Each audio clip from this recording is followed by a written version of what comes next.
ನಮಸ್ಕಾರ, ಎಜುನೇಟಿಸ್ಗೆ ಸ್ವಾಗತ. ನಾನು ಮೃತ್ಯುಂಜಯ್ ಕಬ್ಬೂರ್. ಕರ್ನಾಟಕ ಪಬ್ಲಿಕ್ ಶಾಲೆಗಳಲ್ಲಿ 2500 ಕಂಪ್ಯೂಟರ್ ಶಿಕ್ಷಕರ ನೇಮಕಾತಿಗೆ ಸಂಬಂಧಪಟ್ಟಂತೆ ಈಗಾಗಲೇ ಸರ್ಕಾರದ ಮಟ್ಟದಲ್ಲಿ ದೊಡ್ಡ ಚರ್ಚೆ ನಡೀತಾ ಇದೆ. ಇದೇ ಸಂದರ್ಭದಲ್ಲಿ ಈ ಕಂಪ್ಯೂಟರ್ ಟೀಚರ್ ಅಥವಾ ಐಟಿ ಟೀಚರ್ಗೆ ವಿದ್ಯಾರ್ಹತೆ ಏನ್ ಬೇಕಾಗುತ್ತೆ, BEd ಕಂಪಲ್ಸರಿ ಆಗಿರ್ಬೇಕಾ, TET ಪಾಸ್ ಆಗಿರ್ಬೇಕಾ ಅನ್ನುವಂತ ಒಂದಿಷ್ಟು ಸಹಜ ಗೊಂದಲಗಳು ಅನೇಕ ಅಭ್ಯರ್ಥಿಗಳಲ್ಲಿ ಮೂಡ್ತಾ ಇದಾವೆ. ವಿಶೇಷವಾಗಿ ಕಂಪ್ಯೂಟರ್ ಟೀಚರ್ ಅಥವಾ ಐಟಿ ಟೀಚರ್ಗೆ ಯಾವ ಎಲಿಜಿಬಿಲಿಟಿ ಕ್ರೈಟೀರಿಯಾಸ್ ನ ಫಿಕ್ಸ್ ಮಾಡಲಿದ್ದಾರೆ ಅನ್ನುವಂತ ಒಂದಿಷ್ಟು ಸಹಜ ಗೊಂದಲಗಳಿಗೆ ಉತ್ತರಿಸುವಂತಹ ಪ್ರಯತ್ನವನ್ನ ಈ ವಿಡಿಯೋದ ಮೂಲಕ ಮಾಡ್ತಿದ್ದೀನಿ. ಆದ್ಮೇಲೆ ಕರ್ನಾಟಕ ಪಬ್ಲಿಕ್ ಶಾಲೆ ಅಥವಾ KPS ಶಾಲೆಗಳಲ್ಲಿ 1ನೇ ತರಗತಿಯಿಂದಲೇ ಕಂಪ್ಯೂಟರ್ ಎಜುಕೇಶನ್ ಕೊಡ್ತಾ ಇದ್ದಾರೆ. ಇದಕ್ಕೆ ಸಂಬಂಧಪಟ್ಟಂತೆ ಕಂಪ್ಯೂಟರ್ ಸೈನ್ಸ್ ಟೀಚರ್ಸ್ ಅನ್ನುವಂತ ಒಂದು ಹೊಸ ವೃಂದವನ್ನು ಕೂಡ ರಚನೆ ಮಾಡೋದಕ್ಕೆ ಈಗಾಗಲೇ ಸರ್ಕಾರ ತನ್ನ ಆದೇಶವನ್ನ ಕೂಡ ಹೊರಡಿಸಿದೆ. ಈ ಹೊಸ 2500 ಕಂಪ್ಯೂಟರ್ ಶಿಕ್ಷಕರ ನೇಮಕಾತಿಗಾಗಿ ಹೊಸದಾಗಿ ವೃಂದ ಮತ್ತು ನೇಮಕಾತಿ ನಿಯಮಗಳು ಅಂದ್ರೆ ಕೇಡರ್ ಅಂಡ್ ರಿಕ್ರೂಟ್ಮೆಂಟ್ ರೂಲ್ಸ್ ಗಳನ್ನ ಅಥವಾ C&R ರೂಲ್ಸ್ ಗಳನ್ನ ಈಗಾಗಲೇ ಡಿಪಾರ್ಟ್ಮೆಂಟ್ ರಚಿಸ್ತಾ ಇದೆ. ಇದಕ್ಕೆ ಪೂರಕವಾಗಿ ಯಾರಿಗೆಲ್ಲ ಈ ಒಂದು ಅವಕಾಶ ಸಿಗಬಹುದು ಅನ್ನುವಂತಹ ಒಂದಿಷ್ಟು ಸಹಜ ಗೊಂದಲಗಳು ಈಗ ಸರ್ವೇ ಸಾಮಾನ್ಯವಾಗಿ ಚರ್ಚೆಗೆ ಒಳಪಟ್ಟಿರುವಂತದನ್ನು ನಾವು ಗಮನಿಸ್ತಾ ಇದ್ವಿ. ಆದ್ಮೇಲೆ ಈ ಕಂಪ್ಯೂಟರ್ ಟೀಚರ್ ಅಥವಾ ಐಟಿ ಟೀಚರ್ಗೆ ಸಂಬಂಧಪಟ್ಟಂತೆ Karnataka residential educational institutions organisation ಏನಿದೆ, ಕರ್ನಾಟಕ ವಸತಿ ಶಿಕ್ಷಣ ಸಂಸ್ಥೆಗಳ ಸಂಘದ ಅಡಿಯಲ್ಲಿ ಈಗಾಗಲೇ ಕಂಪ್ಯೂಟರ್ ಟೀಚರ್ ಅನ್ನ ನೇಮಕಾತಿ ಮಾಡಿಕೊಳ್ಳಲಾಗ್ತಾ ಇದೆ, ಅದು KPSC ಮೂಲಕ. ಸೊ ಈಗ ಸರ್ಕಾರ ಬಹುತೇಕ ಅದೇ ಎಲಿಜಿಬಿಲಿಟಿ ಕ್ರೈಟೀರಿಯಾವನ್ನ ಇಲ್ಲೂ ಕೂಡ ಫಿಕ್ಸ್ ಮಾಡುವಂತಹ ಸಾಧ್ಯತೆ ಇದೆ. ಅಂದ್ರೆ ಈಗಾಗಲೇ ಸರ್ಕಾರದ ಒಂದು ಶಾಲೆಯಲ್ಲಿ ಕಂಪ್ಯೂಟರ್ ಟೀಚರ್ಗಳಿದ್ದಾರೆ, ಅವರಿಗೆ ಅರ್ಹತೆಯನ್ನ ಫಿಕ್ಸ್ ಮಾಡಿದ್ದಾರೆ. KPS ಶಾಲೆಯ ಕಂಪ್ಯೂಟರ್ ಟೀಚರ್ಗೂ ಕೂಡ ಅದೇ ಅರ್ಹತೆಯನ್ನ ಫಿಕ್ಸ್ ಮಾಡುವಂತಹ ಸಾಧ್ಯತೆ ಇದೆ. ಹಾಗಾದ್ರೆ ಈ ಕ್ರೈಸಿಸ್ ಶಿಕ್ಷಕರಿಗೆ ಏನು ಇದೆ ಅರ್ಹತೆ, ಕ್ವಾಲಿಫಿಕೇಶನ್ ಫಾರ್ ಕಂಪ್ಯೂಟರ್ ಟೀಚರ್ ಏನಿದೆ ಅನ್ನೋದನ್ನ ನೋಡ್ತಾ ಹೋಗೋದಾದ್ರೆ, must be a holder of bachelor degree in any of the following namely. ಈ ಕೆಳಗಿನವುಗಳ ಪೈಕಿ ಯಾವುದಾದ್ರೂ ಒಂದು ಡಿಗ್ರಿಯನ್ನು ಅವರು ಪಾಸ್ ಮಾಡ್ಕೊಂಡಿರ್ಬೇಕು ಅಂತ ಹೇಳ್ತಾ ಇದ್ದಾರೆ. ಮೊದಲನೇದು computer science or information science ಅನ್ನುವಂಥದ್ದು ಗಣಕ ವಿಜ್ಞಾನ ಅಥವಾ ಮಾಹಿತಿ ವಿಜ್ಞಾನ ಅಂದ್ರೆ computer science or information science ನಲ್ಲಿ ನೀವು ಡಿಗ್ರಿ ಪಡ್ಕೊಂಡಿದ್ರೆ ನೀವು ಕೂಡ ಅರ್ಹರಿದ್ದೀರಿ. ಅಥವಾ bachelor of computer application BCA ಯಾರು ಮಾಡಿದಿರಿ, ಸೊ BCA ಮಾಡಿದಂಥವ್ರು ಕೂಡ ಅರ್ಹರಿದ್ದೀರಿ. ಅಥವಾ BSc with computer science or equivalent qualification ಅಂತ ಹೇಳ್ತಾ ಇದ್ದಾರೆ. ಸೊ ನೀವು BE ನಲ್ಲಿ CS ಮಾಡಿದ್ರು ಕೂಡ ನಿಮಗೆ ಅರ್ಹತೆ ಸಿಗುತ್ತೆ. ಹಾಗೆ BSc ನಲ್ಲಿ ಕಂಪ್ಯೂಟರ್ ಸೈನ್ಸ್ ಅಥವಾ BSc ನಲ್ಲಿ CS ಮಾಡಿದ್ರಿ ಅಂದ್ರೆ ನಿಮಗೆ ಅರ್ಹತೆ ಸಿಗುತ್ತೆ.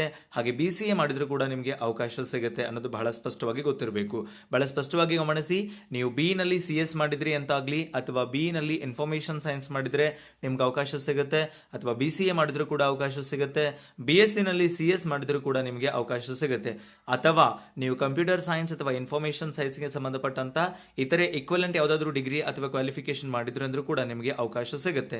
ಅದರ ಜೊತೆಗೆ candidate must have studied Kannada as one of the languages either in post graduation degree or bachelor degree or pre university course or SSLC or holder of a diploma in Kannada or passed Kannada certificate course Kava Jaana Ratna conducted by Karnataka secondary education examination board or Kannada Sahitya Parishat Bengaluru.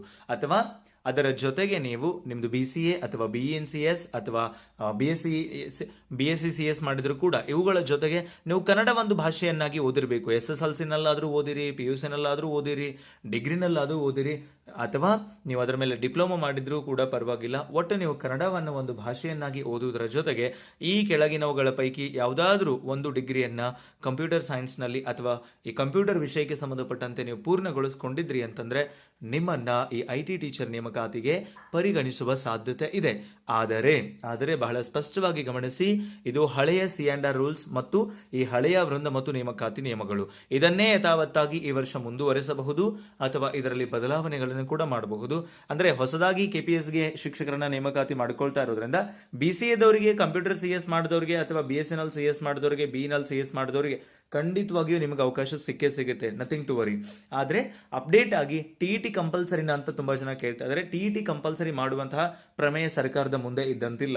BEd ಕಂಪಲ್ಸರಿನ ಅಂತ ಕೇಳ್ತಾ ಇದ್ದಾರೆ. BEd ಕೂಡ compulsory ಮಾಡುವಂತಹ ಸಾಧ್ಯತೆ ಇಲ್ಲ ಇಲ್ಲಿ ಅನ್ನೋದನ್ನ ಬಹಳ ಸ್ಪಷ್ಟವಾಗಿ ನಾವು ಗಮನಿಸಬೇಕಾಗುತ್ತೆ. ಆದ್ರೆ ನೀವು ಸರ್ವಿಸ್ಗೆ ಸೇರಿದ ನಂತರ ನಿಮಗೊಂದು 5 ವರ್ಷ ಟೈಮ್ ಕೊಟ್ಟು ನಿಗದಿತ ಅವಧಿನಲ್ಲಿ BEd ಅನ್ನ ಪಾಸ್ ಮಾಡ್ಕೊಳ್ಳೋದಕ್ಕೆ ಅವಕಾಶ ಕೊಡಬಹುದು. ಯಾಕೆ ಅಂತಂದ್ರೆ BCA ಮಾಡಿದಂತವ್ರು ಅಥವಾ ಇತ್ಯಾದಿ ಈ ಕಂಪ್ಯೂಟರ್ ಸೈನ್ಸ್ ಮಾಡಿದಂತವ್ರು TET ನ ಬರಿದೇ ಇರಬಹುದು ಇಷ್ಟು ದಿನಗಳ ಕಾಲ. ಅವರಿಗೆ ಇನಫ್ ನಂಬರ್ ಆಫ್ ಟೀಚರ್ಸ್ ಸಿಗದೇ ಇರೋದ್ರಿಂದ ಬಹುಶಃ ಅಲ್ಲಿ ಸಡಿಲಿಕೆಯನ್ನ ಅಥವಾ ಎಕ್ಸಾಮಿಷನ್ ಅನ್ನ ಕೊಡುವಂತಹ ಸಾಧ್ಯತೆ ಕೂಡ ಇದೆ. ಅದೇನಾಗುತ್ತೆ ಅಂತ ಕಾದ್ ನೋಡೋಣ. ಬಟ್ BCA ಮಾಡಿದಂತವ್ರು, BSc BSc ನಲ್ಲಿ CS ಮಾಡಿದಂಥವ್ರು ಅಥವಾ B ನಲ್ಲಿ CS ಮಾಡಿದಂಥವ್ರು ಅಥವಾ ಇನ್ಫಾರ್ಮೇಶನ್ ಸೈನ್ಸ್ ಮಾಡಿದಂಥವ್ರಿಗೆ ಖಂಡಿತವಾಗಿಯೂ ನಿಮಗೆ 2,500 ಶಿಕ್ಷಕರ ನೇಮಕಾತಿನಲ್ಲಿ ಅವಕಾಶ ಇದೆ. TET ಮತ್ತು B.Ed ಅನ್ನ ಕಂಪಲ್ಸರಿ ಮಾಡುವ ಸಾಧ್ಯತೆ ತುಂಬಾ ಕಡಿಮೆ ಇದೆ ಅನ್ನೋದನ್ನ ಮತ್ತೊಮ್ಮೆ ಸ್ಪಷ್ಟಪಡಿಸ್ತಾ, ಸೊ ಈಗಾಗಲೇ ಸರ್ಕಾರದ ಮಟ್ಟದಲ್ಲಿ ಇದಕ್ಕೆ ಸಂಬಂಧಪಟ್ಟಂತಹ C&R ರೂಲ್ಸ್ ಗಳನ್ನ ರಚನೆ ಮಾಡಲಾಗ್ತಾ ಇದೆ. ಅಂತಿಮವಾದಂತಹ C&R ರೂಲ್ಸ್ ಗಳು ಬಂದ ನಂತರ ಖಂಡಿತವಾಗಿಯೂ ನಿಮ್ಮ ಜೊತೆಗೆ ಮತ್ತೊಂದು ಬಾರಿ ನಾನು ಈ ಕುರಿತಾದಂತಹ ಮಾಹಿತಿಯನ್ನು ಹಂಚ್ಕೊಳ್ತೀನಿ ಅಂತ ಹೇಳ್ತಾ ಸಿಗೋಣ ಮತ್ತೊಂದು ಪ್ರಮುಖ ಮಾಹಿತಿಯೊಂದಿಗೆ. Thank you so much. Have a good time.